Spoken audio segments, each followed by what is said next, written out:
ഗോകുലം ഗോപാലനെ അടപടലം പൂട്ടാൻ enforcement directorate കഴിഞ്ഞ ദിവസം അർദ്ധരാത്രി വരെ ചെന്നൈയിലെ ഇ ഡി ഓഫീസിൽ ചോദ്യം ചെയ്ത ശേഷം വിട്ടയച്ച ഗോകുലം ഗോപാലനെ ഇന്നും ഇ ഡി സംഘം ചോദ്യം ചെയ്യുമെന്നാണ് ലഭിക്കുന്ന വിവരങ്ങൾ.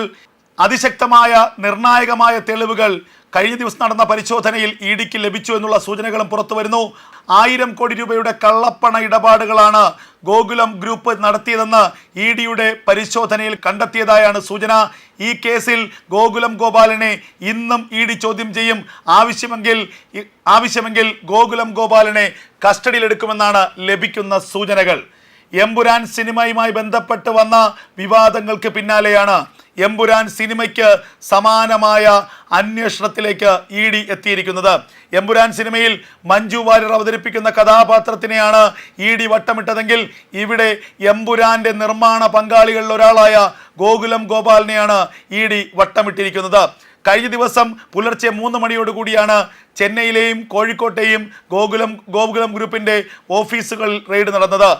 ചെന്നൈയിലും കേരളത്തിലുമായി 5 ഇടങ്ങളിലായിരുന്നു ഇ ഡിയുടെ ഒരേ സമയമുള്ള പരിശോധന. അതുപോലെ തന്നെ ഗോകുലം ഗോപാലിൻ്റെ മകനായ ബൈജു ഗോപാലിൻ്റെ ചെന്നൈയിലെ വസതിയിലും പരിശോധന നടന്നു. ബൈജു ഗോപാലിനെയും ഇ ഡി സംഘം ചോദ്യം ചെയ്തു എന്നാണ് ലഭിക്കുന്ന വിവരങ്ങൾ. കോഴിക്കോട് 24 ന്യൂസിൻ്റെ ഡയറക്ടർ ബോർഡ് യോഗം ചേർന്നതിനാൽ തന്നെ ഗോകുലം ഗോപാലൻ കോഴിക്കോടുണ്ടായിരുന്നു. പരിശോധന നടക്കുന്ന സമയത്ത് ഗോകുലം ഗ്രൂപ്പിൻ്റെ കോർപ്പറേറ്റ് ഓഫീസിലേക്ക് എത്തി. തുടർന്ന് ഗോകുലം ഗോപാലനെ മണിക്കൂറുകളോളം ഇ ഡി സംഘം ചോദ്യം ചെയ്തു. തുടർന്ന് വൈകുന്നേരത്തോടുകൂടി ഗോകുലം ഗോപാലനെ ചെന്നൈയിലേക്ക് വിളിപ്പിക്കുകയായിരുന്നു. ചെന്നൈയിലെത്തിയ ഗോകുലം ഗോപാലനെ ഇ ഡി ഓഫീസിൽ അർദ്ധരാത്രി വരെ ചോദ്യം ചെയ്തുവെന്നാണ് ലഭിക്കുന്ന വിവരങ്ങൾ. നിർണായകമായ പല രേഖകളും കോഴിക്കോട്ടെയും ചെന്നൈയിലെയും പരിശോധനയിൽ ഇ ഡിക്ക് ലഭിച്ചു. 1000 കോടിയുടെ കള്ളപ്പണ ഇടപാട്, വിദേശ നാണയ വിനിമയ ചട്ട ലംഘനം, അതുപോലെ PMLA ലംഘനം തുടങ്ങിയവയാണ് ഗോകുലം ഗ്രൂപ്പിനെതിരെയും ഗോകുലം ഗോപാലിനെതിരെയും കണ്ടെത്തിയിരിക്കുന്ന കുറ്റകൃത്യങ്ങൾ. 1000 കോടിയുടെ കള്ളപ്പണം വെളുപ്പിച്ചു എന്നുള്ളതിന് അതിശക്തമായ തെളിവുകൾ ലഭിച്ചുവെന്നാണ് സൂചന. അങ്ങനെയെങ്കിൽ ഇന്നത്തെ ചോദ്യം ചെയ്യലിന് ശേഷം ഗോകുലം ഗോപാലൻ്റെ അറസ്റ്റിലേക്ക് കാര്യങ്ങൾ നീളുമെന്നാണ് ലഭിക്കുന്ന സൂചനകൾ. എമ്പുരാൻ സിനിമയുമായി ബന്ധപ്പെട്ടുയർന്ന വിവാദങ്ങൾക്ക് പിന്നാലെയാണ് ഇ ഡി അന്വേഷണം ശക്തമാക്കിയതും ഇപ്പോൾ ഇത്ര കടുത്ത നടപടികളിലേക്ക് എത്തിയതും. എമ്പുരാൻ സിനിമ ഉയർത്തിവിട്ട വിവാദങ്ങൾ, രാജ്യവിരുദ്ധമായ സമീപനങ്ങൾ, രാജ്യത്തെ അന്വേഷണ ഏജൻസികൾക്ക് നേരെ തെറ്റായ ആക്ഷേപങ്ങൾ, രാജ്യത്തെ അന്വേഷണ ഏജൻസികളെ കരിനിഴലിൽ നിർത്തുന്ന പ്രമേയങ്ങൾ, ഇതൊക്കെയായിരുന്നു എമ്പുരാൻ മുന്നോട്ട് വെച്ചത്. ഇതിനെതിരെ അതിശക്തമായ പ്രതിഷേധം സമൂഹത്തിൽ നിന്ന് ഉയർന്നിരുന്നു.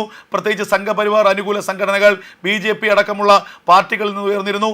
പിന്നാലെ പ്രതിഷേധം ശക്തമായപ്പോൾ വീണ്ടും 17ഓളം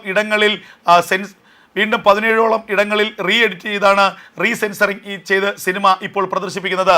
ഗോകുലം ഗോപാലനാണ് ഈ വിഷയവുമായി ബന്ധപ്പെട്ട് ആദ്യം ക്ഷമാപണം നടത്തിയത്. പിന്നാലെ നടൻ മോഹൻലാലും ക്ഷമാപണം നടത്തി. എന്നാൽ പൃഥ്വിരാജ് സുകുമാരനടക്കം ഈ സിനിമയുടെ സംവിധായകരും മറ്റ് അണിയറ പ്രവർത്തകരും ക്ഷമാപണം നടത്താൻ തയ്യാറായില്ലെന്ന് മാത്രമല്ല, ഈ സിനിമയുടെ ആഗോള കളക്ഷൻ, തിയേറ്റർ കളക്ഷൻ ചൂണ്ടിക്കാട്ടിക്കൊണ്ട് ഇതിനെതിരെ പ്രതിഷേധിച്ചവരെ കളിയാക്കുന്ന സമീപനമാണ് സ്വീകരിച്ചത്. വെല്ലുവിളിയുടെ ഒരു സ്വരം തന്നെയായിരുന്നു പൃഥ്വിരാജിനും മറ്റ് അണിയറ പ്രവർത്തകർക്കും ഉണ്ടായിരുന്നത്. ഇപ്പോൾ ഇതാ ഇ ഡി ഗോകുലം ഗോപാലിനെ വട്ടമിട്ടതോടുകൂടി ആകെ പരിങ്ങി ഭയന്നിരിക്കുകയാണ് എമ്പുരാൻ്റെ അണിയറക്കാർ. അടുത്ത ടോക്കൺ ആരുടേതാണ്? ഇ ഡിയുടെ അടുത്ത നമ്പർ ആർക്കാണ് കിട്ടുക? മോഹൻലാലിനാണോ, മഞ്ജു വാര്യർക്കാണോ, പൃഥ്വിരാജ് സുകുമാരനാണോ? മട്ടാഞ്ചേരി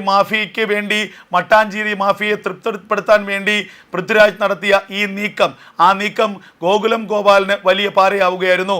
അവസാന നിമിഷമാണ് എമ്പുരാൻ്റെ നിർമ്മാണത്തിൽ ഗോകുലം ഗോപാലൻ പങ്കാളിയാകുന്നത്. ലൈക്ക ഗ്രൂപ്പ് കോടികൾ അമ്മാനമാടുന്ന കോടികളുടെ ബിഗ് ബജറ്റ് ചിത്രങ്ങൾ മാത്രം നിർമ്മിക്കുന്ന ലൈക്ക ഗ്രൂപ്പ് അവസാന നിമിഷമാണ് ഇതിൻ്റെ നിർമ്മാണത്തിൽ നിന്നും പിന്മാറുന്നത്. ഈ ഘട്ടത്തിൽ ഗോകുലം ഗോപാലൻ ഇതിൻ്റെ നിർമ്മാണത്തിലേക്ക് നിർമ്മാണ പങ്കാളിയാവുകയായിരുന്നു. പിന്നാലെ ഈ സിനിമ പുറത്തിറങ്ങുന്നു, വലിയ ഹിറ്റായി മാറുന്നു. എന്നാൽ സിനിമ പുറത്തിറങ്ങിയപ്പോഴാണ് സിനിമ ചർച്ച ചെയ്യുന്ന പ്രമേയത്തെക്കുറിച്ച് ജനങ്ങൾക്ക് ബോധ്യമാകുന്നത്. സിനിമ തീർത്തും രാജ്യ താല്പര്യത്തിന് വിരുദ്ധമായ പ്രമേയമാണ്. തീവ്രവാദത്തെ പുകഴ്ത്തിപ്പാടുന്ന ഒരു ചിത്രമാണ്. തീവ്രവാദ സംഘടനകളെ, കൊടും കുറ്റവാളികളെ വലിയ വീരന്മാരായി അവതരിപ്പിക്കുന്ന ചിത്രമാണ്. ഒരു പ്രത്യേക മതവിഭാഗത്തിനെ മാത്രം ഉയർത്തിക്കാട്ടുകയും മറ്റു മതങ്ങളെയൊക്കെ ആക്ഷേപിക്കുകയും ചെയ്യുന്ന ചിത്രമാണ് എന്ന് പൊതുവെ വിമർശനം ഉയർന്നു. അതിന് പിന്നാലെയാണ് സിനിമയ്ക്കെതിരെ നിരവധി പരാതികൾ ഉയർന്നത്. ഇതുകൂടാതെ തന്നെ സിനിമയ്ക്ക് പിന്നിൽ വലിയ ഫണ്ടിങ് നടന്നിട്ടുണ്ട്, വിദേശ ഫണ്ടിങ് നടന്നിട്ടുണ്ട് എന്നുള്ള ആക്ഷേപങ്ങൾ ഉയർന്നു. കോടിക്കണക്കിന് രൂപയുടെ കള്ളപ്പണം വെളുപ്പിക്കാനുള്ള ശ്രമത്തിൻ്റെ ഭാഗമാണ് ഈ സിനിമ എന്നുള്ള ആക്ഷേപം ഉയർന്നു. ഈ സിനിമയ്ക്ക് രാജ്യത്തിന് പുറത്തു നിന്ന് വന്ന വരുമാനത്തെക്കുറിച്ചുള്ള പെരുപ്പിച്ച് കാട്ടലിൻ്റെ പിന്നിൽ കള്ളപ്പണം വെളുപ്പിക്കലാണെന്നുള്ള ആക്ഷേപങ്ങൾ ഉയർന്നു.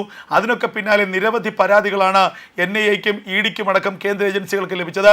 ഇപ്പോൾ ഇതാ ഈ എമ്പുരാനെ കുറിച്ചുള്ള ഇപ്പോഴിതാ ഗോകുലം ഗ്രൂപ്പിൽ നടക്കുന്ന അന്വേഷണം പോലും എമ്പുരാനെ തുടർന്നുള്ളതാണ് എന്നുള്ളതിൽ യാതൊരു തർക്കവുമില്ല.